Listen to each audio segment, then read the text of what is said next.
Boa noite, vamos começar mais um live em JB e dessa vez essa live em JB vai abrir o apetite, que a gente vai falar de comida, comida para quem precisa. Nossa convidada de hoje é a Tereza Corsão, que é presidente do Instituto Maniva, é uma criadora da sigla, eu acho, Ecochefes. Através do Instituto, ela criou esse grupo de chefes voltados para o slow food, que é uma forma de comer mais consciente, de dar valor à comida, aos agricultores. E Tereza teve um ano puxado, que vai terminar agora, pelo menos, com alguma celebração, com algum bom motivo para comemorar. O livro dela, Ecochefes, acaba de receber o Jabuti, o Prêmio Jabuti, que é um dos principais prêmios de literatura do Brasil, na categoria de ensaios economia criativa. Tereza começou fazendo design, mas seguiu o lado da culinária, falou mais alto, da gastronomia, abriu um restaurante que foi um dos mais concorridos no Rio de Janeiro por 45 anos e que infelizmente acabou fechando agora, em junho, por conta da pandemia. Enfim, muitas histórias. Tereza vai ter tempo de sobra para conversar com a gente e contar sobre essas histórias. Vou convidá-la para participar aqui. Bom, além disso, você encontra outras matérias no nosso site do jbemfolhas.com.br, que foi atualizado hoje. A gente tem uma matéria, por falar em comida, de sugestões de ceias de Natal, vários restaurantes e buffets que estão oferecendo coisas diferentes. A gente tem uma entrevista com o João Baroni, do Paralamas, que é morador no Jardim Botânico há 25 anos e dá altas dicas do que ele gosta, por onde ele passeia, o que ele gosta de fazer aqui na região. A gente tem também uma cidadania super importante, que é um aplicativo e uma plataforma para você se consultar com médicos para saber se está com sintoma de Covid, se realmente tem que procurar um hospital, enfim, é um pré-exame para ver se você realmente está confirmando ter Covid. Muita coisa legal para ler, né? Então, olha lá no nosso site, jbemfolhas.com.br. A gente tem também o Alamedas com o Quilombo Sacopã, que a gente já entrevistou o Luiz Sacopã aqui, e agora conta um pouco da história do Quilombo, que tem mais de 105 anos na Lagoa, e que nessa pesquisa toda a gente descobriu que tem um documentário, e a gente falou com o diretor Diogo Iaveta, e agora ele está no nosso canal do YouTube. Então, se você quiser, é só olhar lá e assistir um documentário para conhecer um pouco mais da história desse quilombo que está aqui resistindo bravamente na Zona Sul Carioca e merece todo o nosso respeito. Bom, vamos lá conversar com Dona Tereza.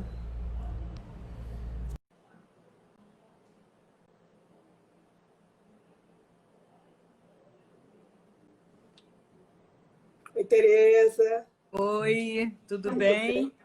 Tudo ótimo. Desculpa, mas estava dando algum tilt aqui. É sempre com emoção live, né? Sempre você descobre na hora assim que tem que se virar ao vivo para fazer outras coisas, né? É verdade. Não, tudo certo. Começando a dar os parabéns aí pelo Prêmio Jabuti, né? Que é muito bom, né? Depois de um ano tão carregado aí de Nossa, foi maravilhoso. Foi muito surpreendente mesmo. Literalmente surpreendente. Não esperava. Que ótimo, né? Ele está sendo lançado agora, o livro? Ele foi lançado ano passado, em julho, se não me engano, agosto. Mas com a pandemia tudo ficou meio esquisito, né? Tudo ficou meio atrasado, assim. Então a gente fez um lançamento maravilhoso na Livraria da Travessa, do Leblon. Nossa, foi incrível. Uma comemoração, porque a gente conseguiu que os agricultores viessem também, né? Para eles é difícil vida. Então teve mesa, todo mundo junto, assinando o livro, foi muito legal. Agora, foi presencial mesmo? Foi o ano passado, né? Foi em agosto. Tá. Achei que... Mas eu queria até esclarecer, assim, o livro não é meu, né? O livro realmente é uma coisa coletiva, porque ele foi escrito pela Constância Escobar, ele foi fotografado pelo Rodrigo Azevedo e pela Bel Corsão, que é minha filha. É um projeto da Helena Carone, quem teve a primeira ideia, e a Constância fez algumas modificações, e eu entrei também. Então, assim, é o conceito do Maniva, né, do nosso grupo, dos ecochefes, do que é ser um ecochefe, mas não tem assim um dono, né? E isso é meio engraçado, porque a nossa cultura é tanto autoral, né, tão egocêntrica, que até na hora de escrever o livro no prêmio, ficou assim, mas quem que é o autor? O autor é o Instituto Maniva. Aí, na hora de... Não, tem que botar uma pessoa com o CNP, com o CPF, com coisa. Então põe aí, mas... Enfim, então aí acaba que tem essa confusão, né? E aí a pessoa diz assim, eu fui vencedor do Prêmio Jabuti. Assim, eu acho que nós fomos vencedores do Prêmio Jabuti. Não, mas vamos começar do começo, né? Falando da criação do Instituto, né? Na verdade, você chegou a trabalhar como design ou isso Sim. já passou? Porque você foi para Londres, né? Você foi estudar. Trabalhei, eu comecei, eu me formei, eu sempre cozinhei, desde pequena. Na família eu era a pessoa das filhas, né? Sou de uma família de seis irmãos. Tinha uma irmã mais velha que também cozinhava e eu. Assim, eram as duas que gostavam de ir para a cozinha. Minha mãe era sua sócia no Navegador, não é isso? Era minha sócia, ela que fundou o Navegador e eu entrei depois, né? Mas a minha família, eu sou super temporona, né? O meu pai, quando eu nasci, meu pai tinha 60 anos. Então, eu peguei uma culinária na minha casa, né, na minha infância, eu peguei comidas no dia a dia que eram do século anterior, né? Meu pai nasceu em 1896. Nossa! E então, assim, o jeito de comer, eu fui encontrar uma coisa semelhante em Portugal. A coisa de tomar uma sopa antes da refeição. Tinha hábitos, né? A coisa da fruta, muita fruta em compota. Sempre a sobremesa tinha alguma coisa de fruta. Ou era um doce de fruta, ou era uma fruta em compota.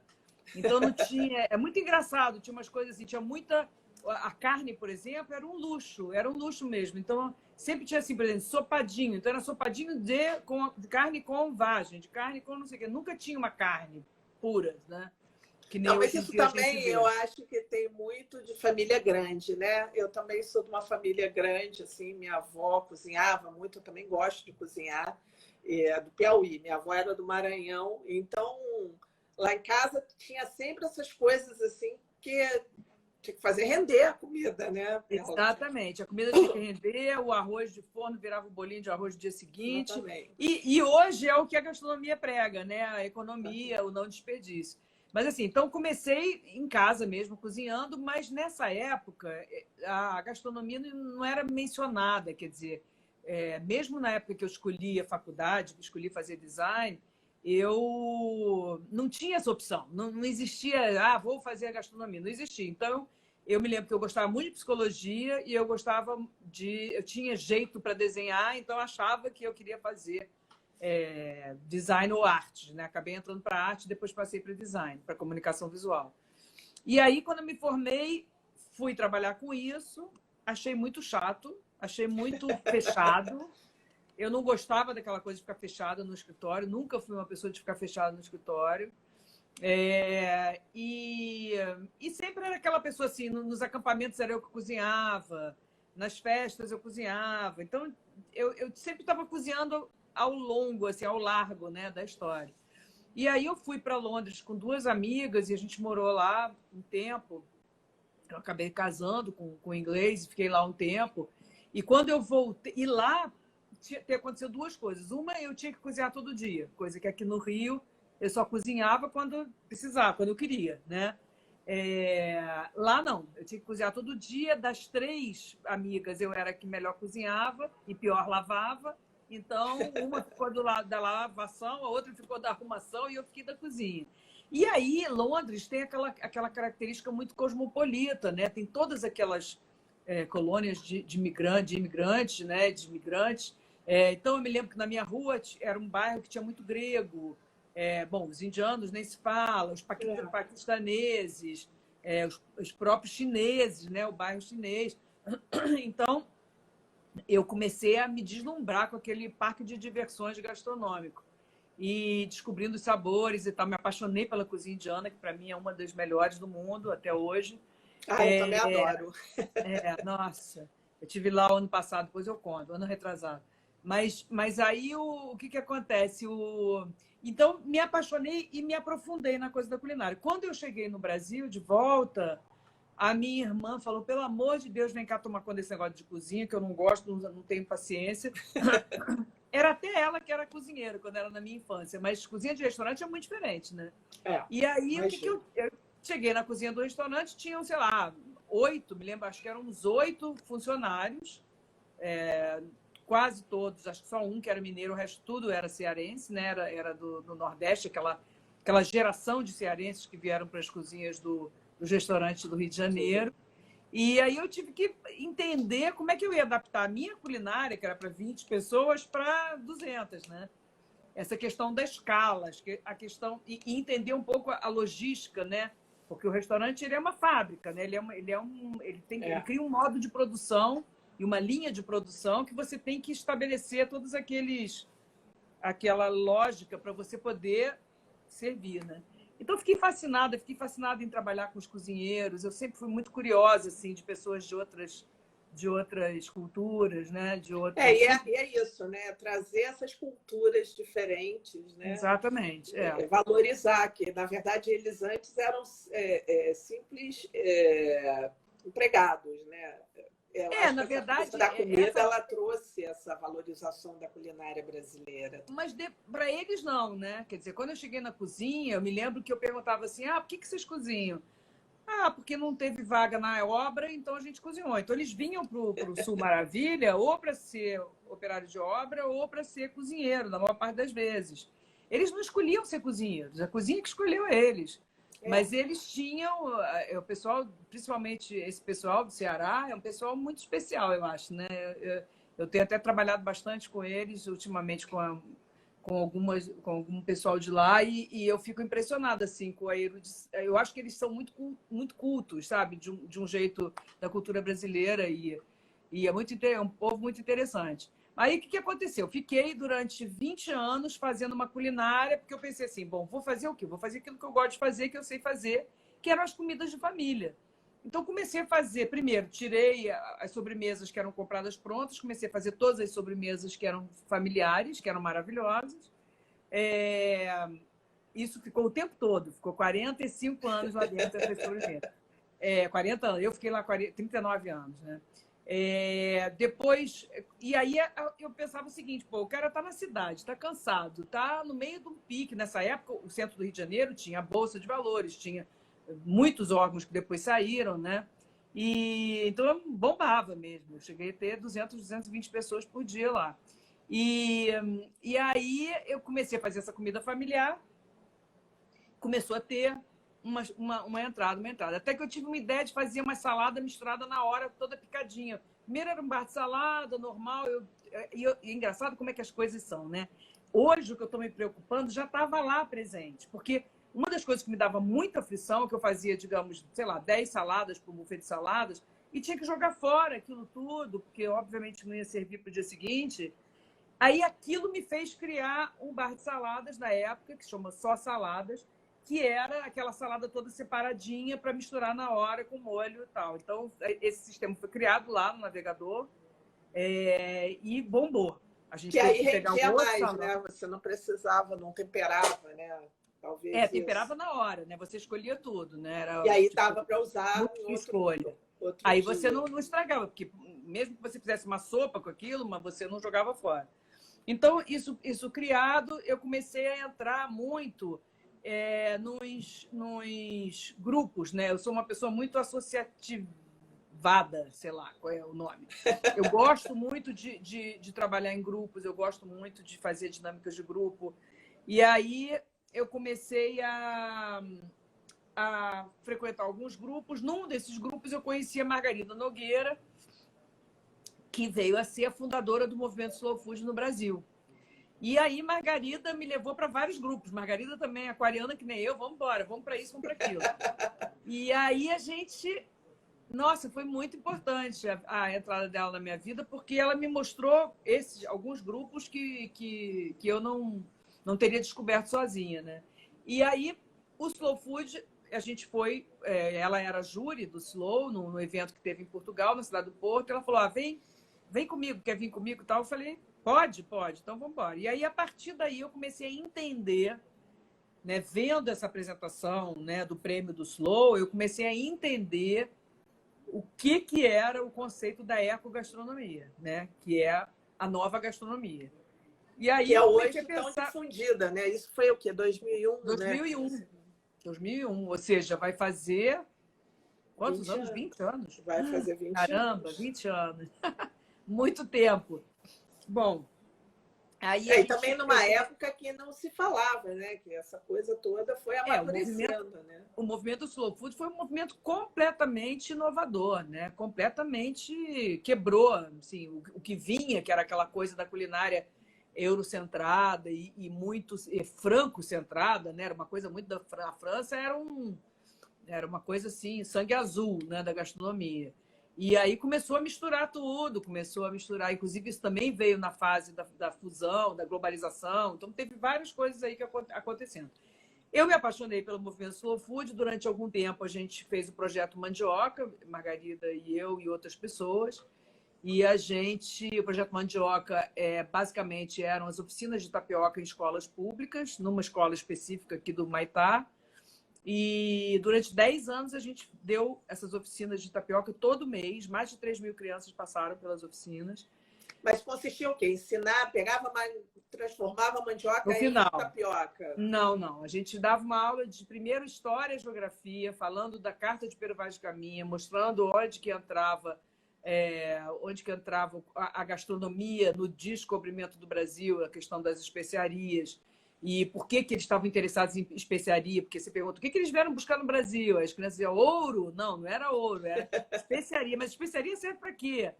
Serve para conservar a comida. Tá. E isso é importante? Isso é muito importante. Não existia freezer, não existia...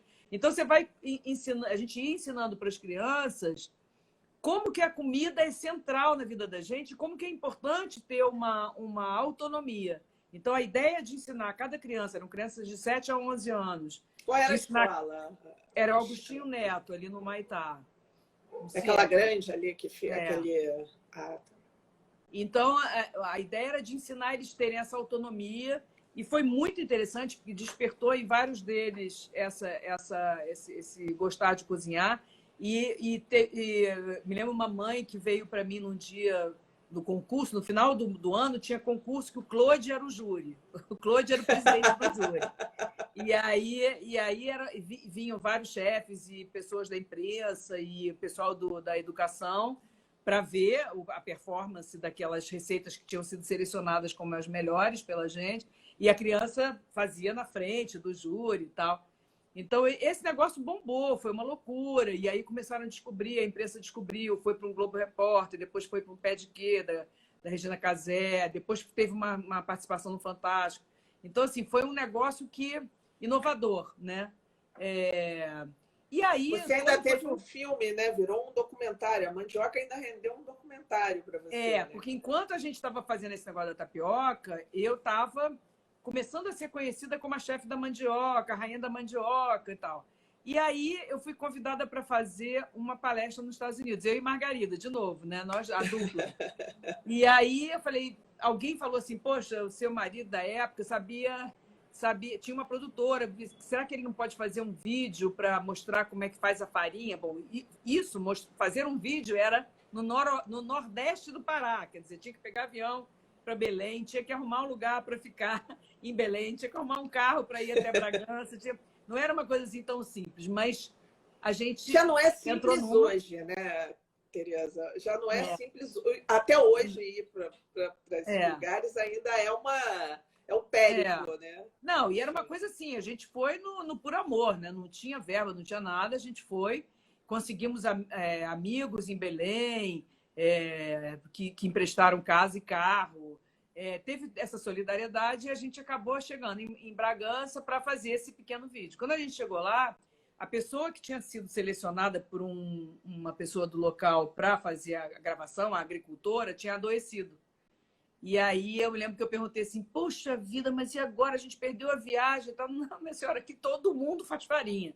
Aí eu falei, tá bom. Então eles falaram, tem um cara que é muito falante e eu acho que ele vai ser bom para vocês. E aí chamou, como é que é o nome do senhor? Benedito Batista da Silva, seu Bené. Eu falei, que bom, seu Bené e tal. Seu Bené é um fenômeno, entendeu? Seu Bené, como diz o Carlo Petrini, que depois conheceu e virou fã do seu Bené tinha que ensinar marketing nas universidades, entendeu?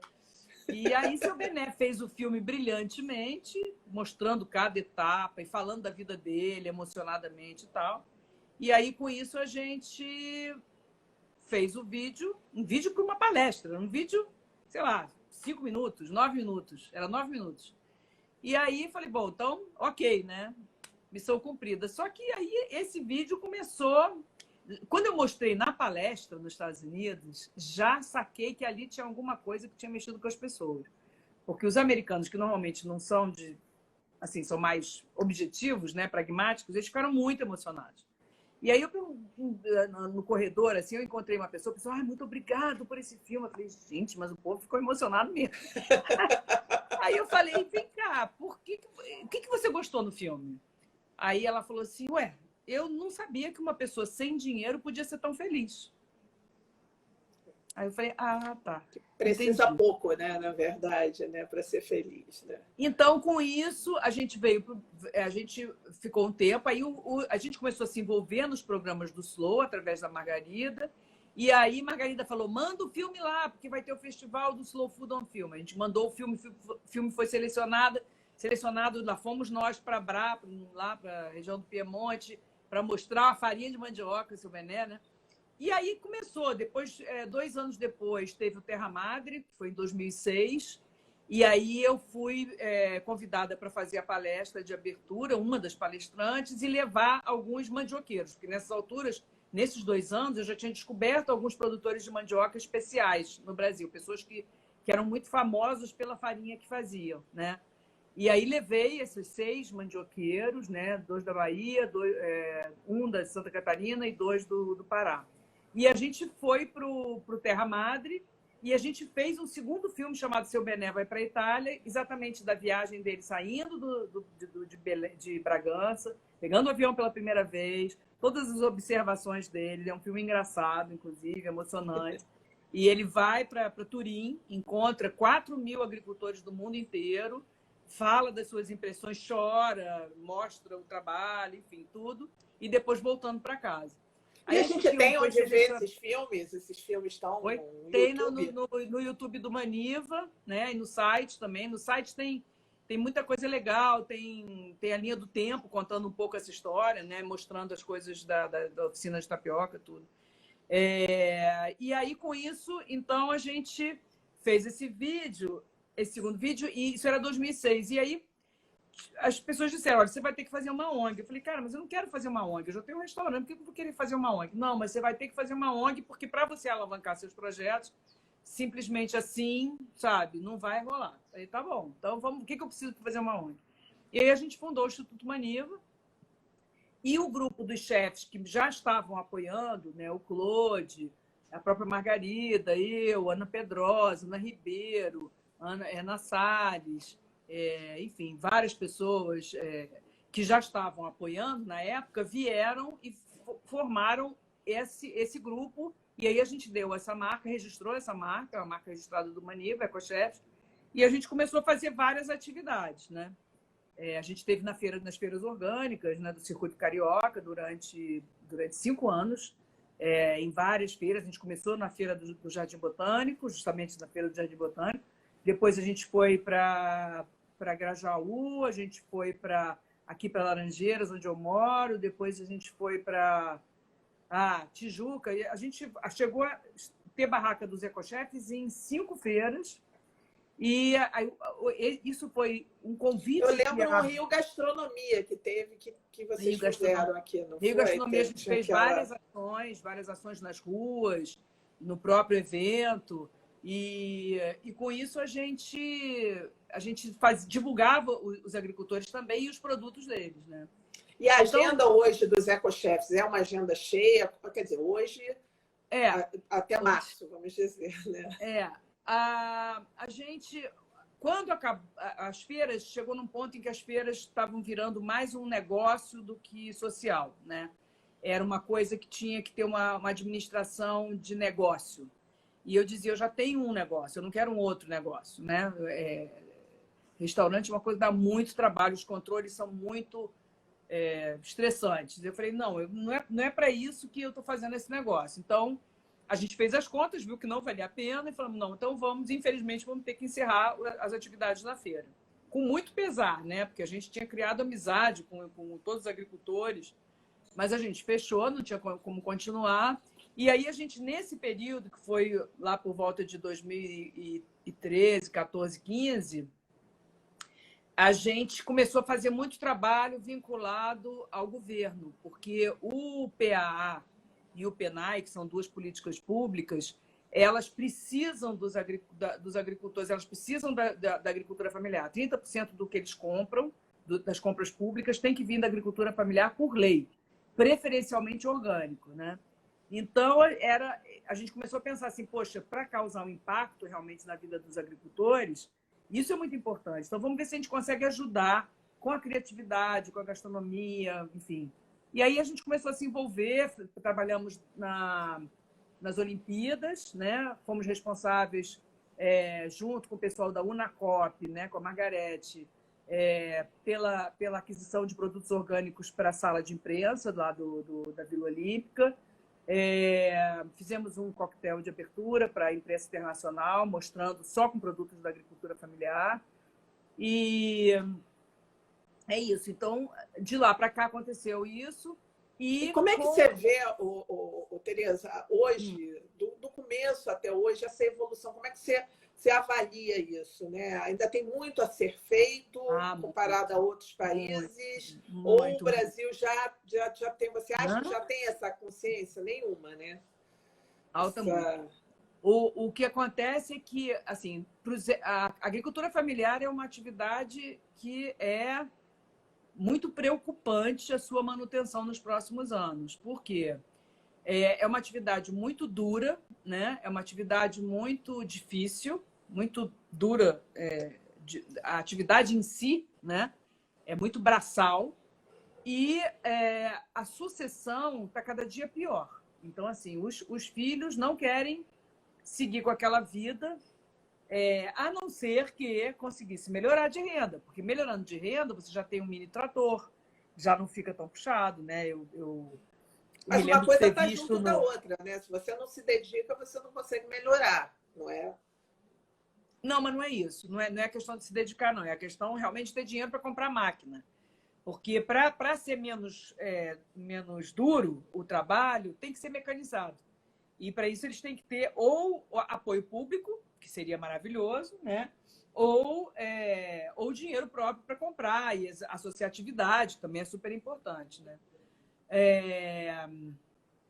Então, hoje a gente está... O que aconteceu? Com essa saída da feira e também com esses trabalhos ligados ao governo e ao PAA, né? Essas populações que são atendidas pelo PAA, a gente começou a ver que o escopo do Maniva, começou a ficar claro que o escopo do Maniva era o agricultor familiar, né? Porque a gente foi chamado para muita coisa. A própria oficina de tapioca do início era uma coisa de educação do gosto, que é a terminologia do Slow, que é mudar o paladar, fazer com que a criança abra o seu paladar para coisas mais interessantes.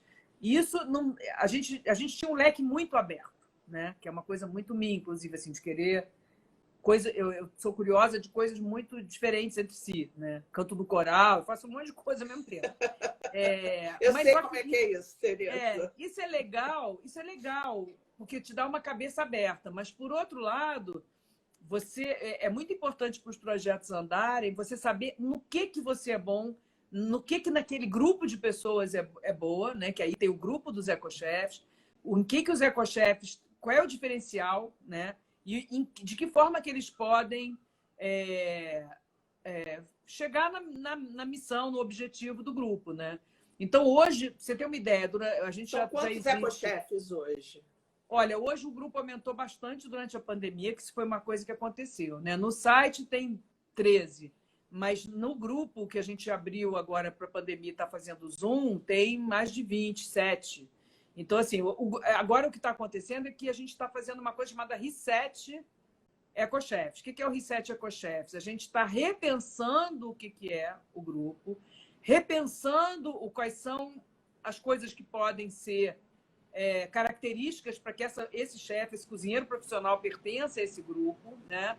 E repensando vantagens também para os ecochefes participarem do grupo. Então, a gente tem feito reuniões, né, mensais para redesenhar isso.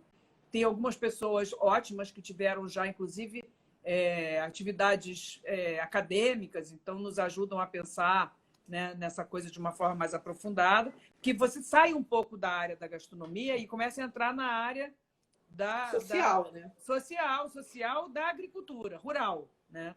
Então, isso aí assim, a quantidade de trabalhos que existem sobre isso, tanto que agora, né, no final, depois de fechar o restaurante, eu resolvi voltar a estudar isso, né? Vou fazer um mestrado na ERJ sobre justamente comunicação nas associações rurais de agricultura familiar. Eu estou querendo estudar essa coisa da comunicação entre eles. Mas então, hoje, os ecochefes têm esse momento de reset. A gente está com um projeto incrível no estado do Rio de Janeiro, no município chamado Porto Marinho. Aliás, não é nem um município, é uma vila ligada ao município do Cantagalo, onde existe um arroz super especial e a gente está fazendo parte de um grupo multidisciplinar sensacional. Então, é um projetaço que vai vir aí, certamente vai marcar a história. Mas para o ano que vem já está acontecendo agora. Ainda. A gente está conseguindo, vai ter uma live na semana. Você é Cantagalo aqui, o Morro Cantagalo? Não, Cantagalo no município, lá no noroeste. No município, ok. E aí, então, essas coisas estão acontecendo. O ano passado, a gente teve um projeto enorme, que foi o Gosto da Amazônia, né? O Gosto da Amazônia começou com uma demanda do pessoal ligado às ONGs que sempre deram suporte aos projetos de sociobiodiversidade na Amazônia, em especial na questão do peixe, né? Então, era o pirarucu, que era um peixe que entrou em extinção na década de 80 e, através de estudos que ligaram os saberes científicos com os saberes dos povos tradicionais, eles conseguiram desenhar um manejo sustentável e hoje tem uma superprodução desse peixe, eles estão conseguindo vender, melhorar de renda. Enfim, foi um projeto muito exitoso. Teve uma visita aos índios Palmari, ao povo Palmari no Rio Purus, e onde a gente teve uma experiência inesquecível, né, de conviver pela primeira vez, né, com uma população tradicional e ver como é que eles, né, lidam com as coisas da natureza e trocar com eles e tudo. E depois teve, no Rio de Janeiro, a gente divulgou de várias formas, né, o pirarucu. Então, o ano passado foi o ano inteiro envolvido, né, com isso. Agora, essa parte da culinária socioambiental aqui no Rio, ela é mais forte fora da cidade ou no estado todo? Não, ela não é forte em lugar nenhum, infelizmente. Não, mas dentro do que é ser forte aqui, ela é mais predominante. Você consegue achar uma coisa maior fora da cidade ou dentro? Olha só, então vamos lá. O que é culinária socioambiental? O que você entende por isso? Eu não entendi qual é o conceito. Porque culinária socioambiental, para mim, é você usar os produtos locais, inclusive os tradicionais também, né? De preferência até os tradicionais. Na Mata Atlântica, a gente tem, sei lá, 5% do que sobrou da Mata Atlântica. Então, esses, por exemplo, grume-chama é uma fruta maravilhosa que está quase em extinção, porque a Mata Atlântica foi, né, devastada. Na Amazônia, apesar de todos os problemas que a gente sabe que tem, ainda a biodiversidade está lá presente, né, forte. Então, é mais fácil de você identificar pessoas, por exemplo, como a Débora, do Caxiri, Débora Schorning, que é a chefe lá do Caxiri, que virou ecochefe agora. Então, é super legal, porque é uma ecochefe que está em Manaus. Ela é de São Paulo, mas ela fez um restaurante incrível em Manaus, onde ela trabalha sociobiodiversidade direto. Então, lá é mais fácil. Aqui no Rio, eu tentava fazer no navegador, mas tinha muita coisa que eu trazia de fora do estado, né? A minha culinária brasileira era brasileira, mas não era do estado do Rio de Janeiro. Não digo nem carioca, porque carioca é o município, né? Mas a culinária fluminense é uma culinária muito... Assim, como é que você vai... Tem o pessoal de Paraty, que tem uma coisa lá mais delineada, tem alguma coisa delineada na Serra um pouco, mas ainda é muito invisível, né? Não é uma culinária que você entenda. Você tem aqueles pratos típicos coloniais que vieram, né? Cozido, a própria feijoada, que foi adaptada para o feijão preto, mas usar a sociobiodiversidade do nosso estado ainda é bem difícil, né? E eu acho que esse é um dos nossos trabalhos, inclusive, é a gente ajudar para que os novos restaurantes, tem muito jovem, maravilhoso, está vindo umas gerações de chefes incríveis, um pessoal com maior força, maior gás, e que sabe da importância disso, não tem essa idolatria da culinária dos outros, né? Tem uma coisa de uma identidade, um amor à própria cultura. Então, acho que tem muita coisa boa para vir por aí. Uma das coisas que, quando eu falei que você ia fazer a live com a gente, muita gente perguntou, mas o que ela está fazendo agora? O fechamento do restaurante, não sei o quê.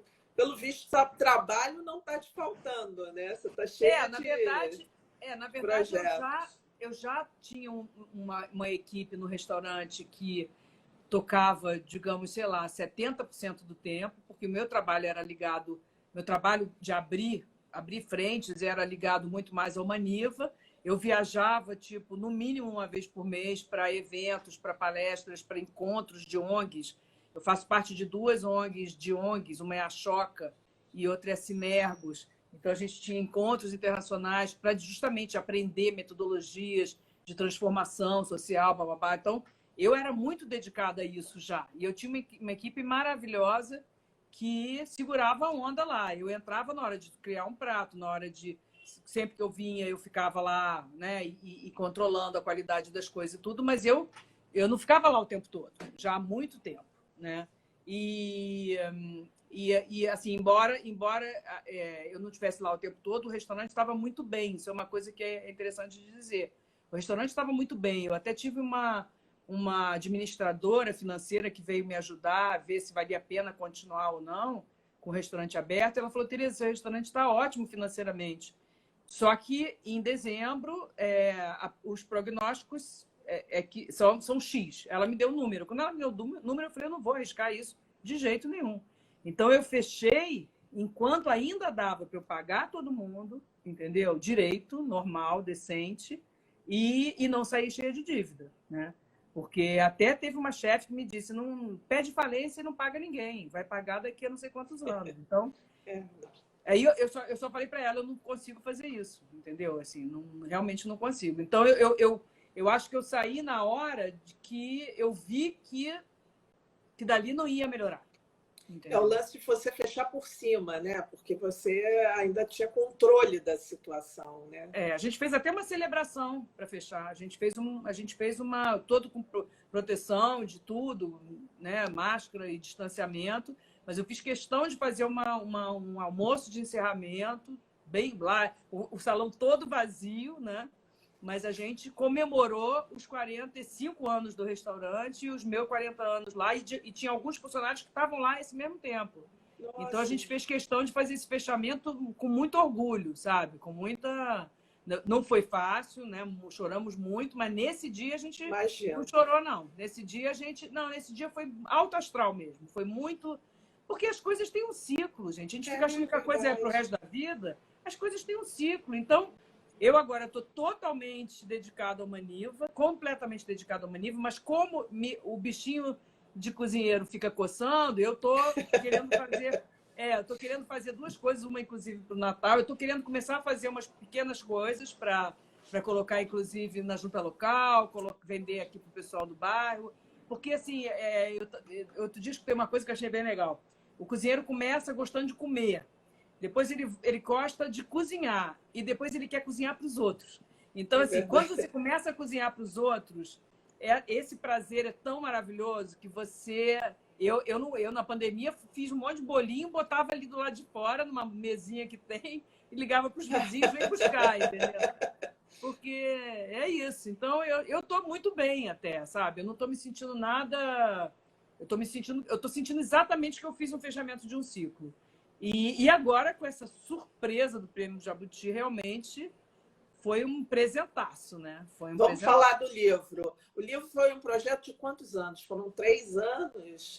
Vocês entrevistando. Olha, o livro, essa troca, eu sou né? péssima para data, sabia? Mas eu acho que foram 4 anos, desde que a gente começou, porque teve um período que não estava saindo nada, estava tudo suspenso. Então,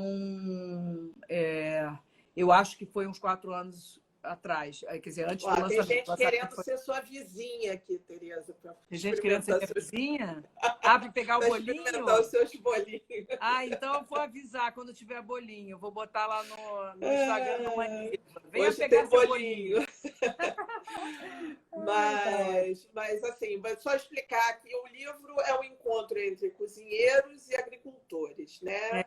Explica um pouco a ideia, o projeto do livro, como é que foi? Primeiro falar o seguinte, ecochefes não são só chefes de cozinha que tem restaurante. Porque para ser chefe de cozinha, a pessoa tem que ter um time para o qual ele chefia, né? O qual ele chefia. Lógico. E as pessoas fazem maior confusão, né? Me lembro uma vez um garoto, sei lá, que era amigo da minha filha, falou: a minha mãe é chefe. Eu, legal, onde que ela trabalha? Não, é chefe lá de casa. Eu falei, então tá bom, mas isso não é ser chefe, não. Mas, enfim, então, me perdi aqui na história. Fui falar do garoto. Não, você ia falar do conceito da coisa que nem todo mundo é chefe. Né? Isso. Nos ecochefes, o critério é cozinheiro profissional, tá?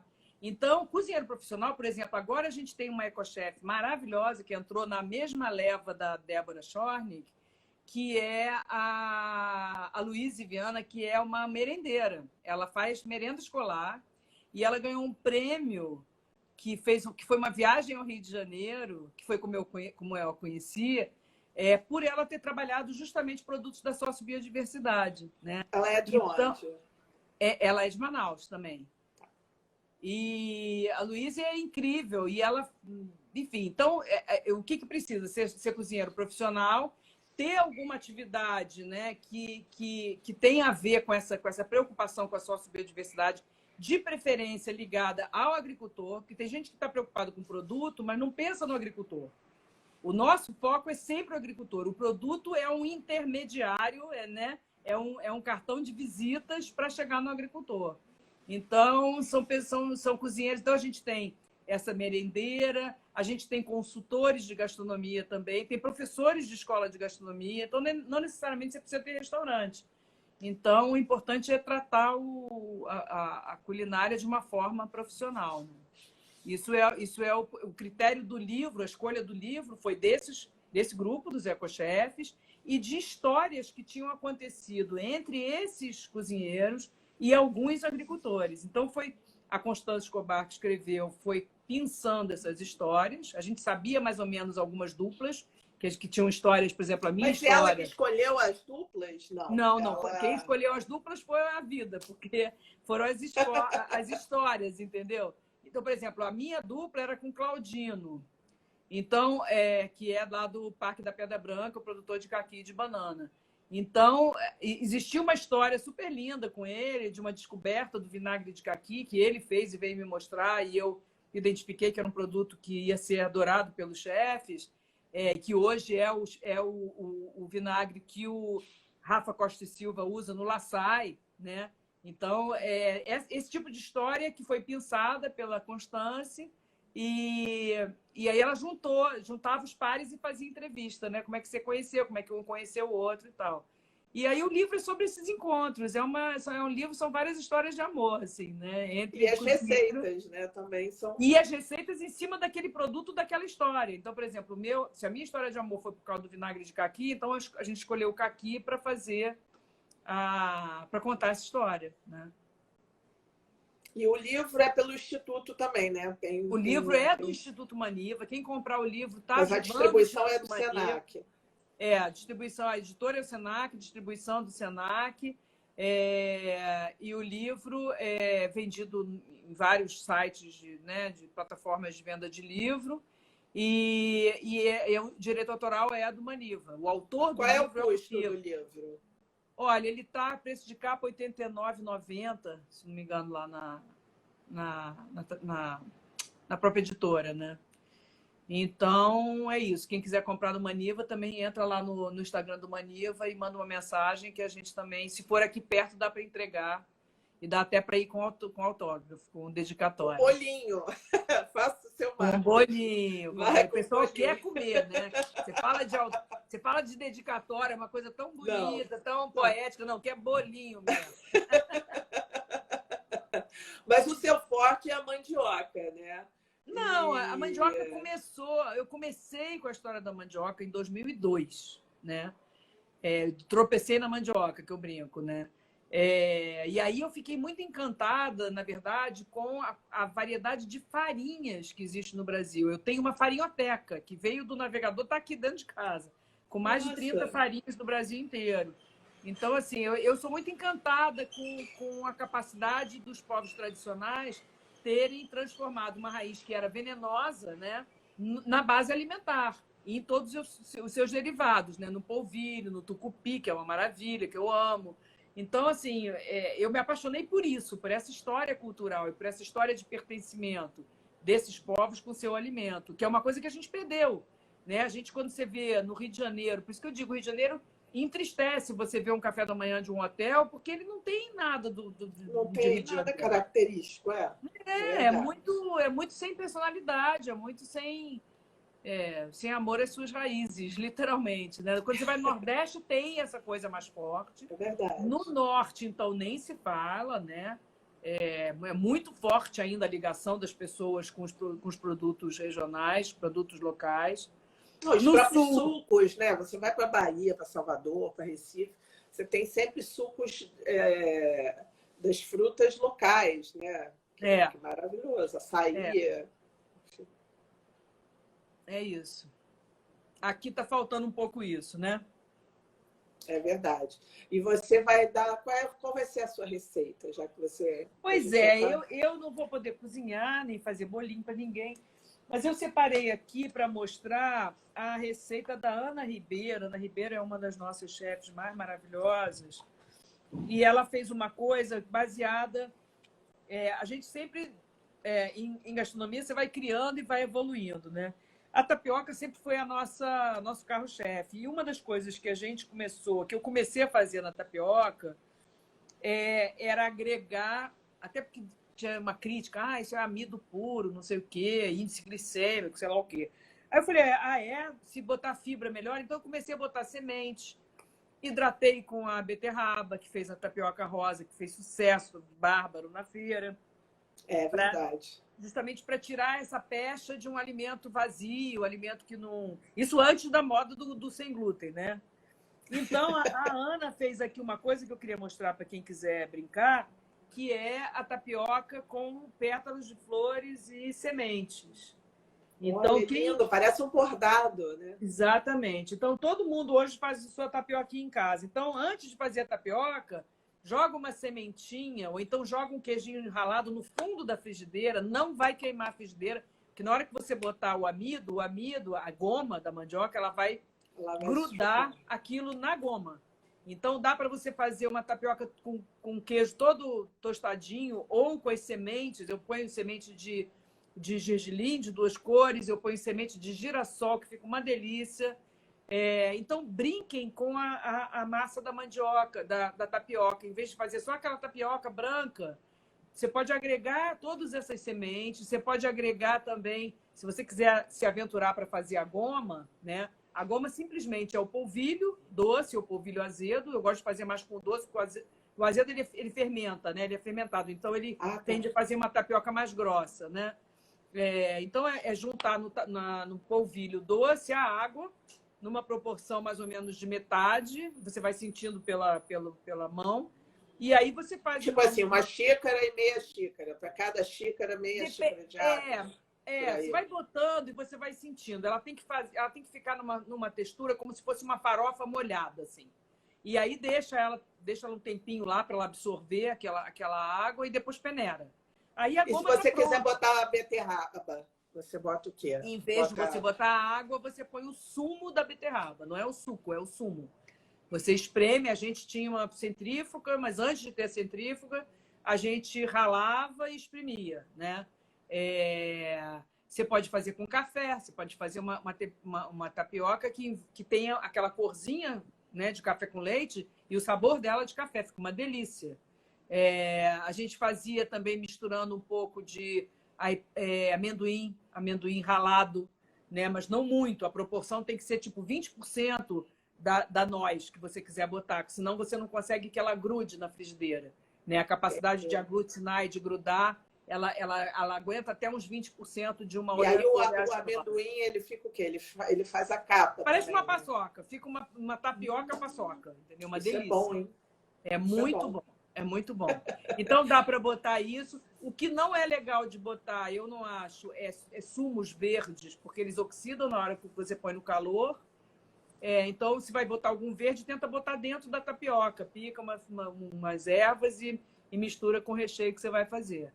Mas aproveitando esse seu conhecimento de farinha, eu vou tirar uma dúvida aqui. A minha avó, como eu falei, era do Maranhão, né? Ela fazia eu tinha até um projeto de fazer um livro dos 100 anos dela, das receitas. Enfim, ela foi aos 102 e aí aquele ano que vem eu faço e foi embora. Mas dos mistérios é o tal do bolo frito. Você já ouviu falar? Que é feito com a goma da tapioca. É um bolo que fica inflado. Pois é, mas eu estou atrás dessa receita. Eu não peguei nenhuma das minhas tias. Porque a minha avó, depois de uma... mas eu já achei lá bolo frito, mas não é igual. Eu já até fiz, mas não fica igual. Tá parecendo um bolo podre, que lá também se fazia. Esse é o bolo podre. E era um bolo que ficava meio inflado, assim, sabe? Ele era uma delícia, assim. São referências da minha infância e eu tô atrás desse... A minha avó falava bolo o quê? Bolo frito. Bolo frito. E a minha avó ficava, não... Tanto que ela ficava assim, tinha que alguém que fosse para o Nordeste tinha que trazer a goma de lá, porque a goma daqui não presta. Sempre ela falava, a goma eu ia até a Feira dos Paraíbas, não sei o quê, não presta. Não, tem que ser a goma de lá, não sei o quê. E não resolvia. E eu estou procurando isso e não ficava, porque ela fritava no óleo, assim. Aí ele subia, ele ficava meio fofo. Ela fritava como se fosse um sonho. Como se fosse um sonho, como se fosse deve ser parecido com aquele dadinho. De Deve ser parecido com o dadinho, não? Porque ele ficava vazio por dentro, não sei. Eu acho que você deve misturar porque o negócio é o seguinte, qual é a diferença dessa goma que vinha do norte e a goma que a gente comprava na Feira de São Cristóvão? É que na Feira de São Cristóvão eles fazem a partir do polvilho, que nem eu fazia. E do norte ela é a mandioca ralada, espremida e decantada. É a goma fresca. Então, o polvilho é a goma fresca que desidratou. Eles tiraram toda a água e vira um pó, né? Entendi. A goma fresca, ela tem um sabor diferente, realmente, entendeu? Eu entendo perfeitamente, é outra coisa. E a gente não levava a sério. A gente fazia... O problema da goma fresca é que ela o que você faz com o resto da mandioca que você ralou, entendeu? Então a gente tinha que inventar coisa, bolo, não sei o que, para tirar um pouquinho de goma assim, né? Então não é muito... Alguém está escrevendo aqui, bolo frito tem na região nordeste do RS. Então, é Rio Grande do Norte, deve ser. Pode ser. Mas eu já fui lá, fui comprar tapioca lá, só atende supermercado. É bizarro. Tem alguém mandando recado aqui para mim, Teté, não sei o que, esse livro de É cabeceira. um livro de crônicas. Cris Ai, meu Teté Deus, é uma escritora de não mão tô cheia. É a acreditando, Luíse Valente. É a Luíse, só podia ser a Luíse. A Luíse tá fazendo bullying comigo aqui na live. Mas não, olha, eu escrevi, Tereza... a Luíse foi minha coach, sabe? E ela foi uma Ah, coach maravilhosa que disse para mim, ó, não faz isso não, que não dá certo, faz isso aqui que dá certo. Não, mas foi legal, porque eu sempre escrevi, sempre gostei de escrever, mas era uma coisa que eu tinha um pouco de timidez barra preguiça de batalhar, né? E olha, eu aí, acho que você mas tem eu que sempre escrever suas gostei. memórias. Não, aí eu comecei a escrever no Facebook mesmo, uma coisa de crônicas Ó, do dia nossa a live dia. vai acabar. Muito Vai acabar. obrigada, Tereza.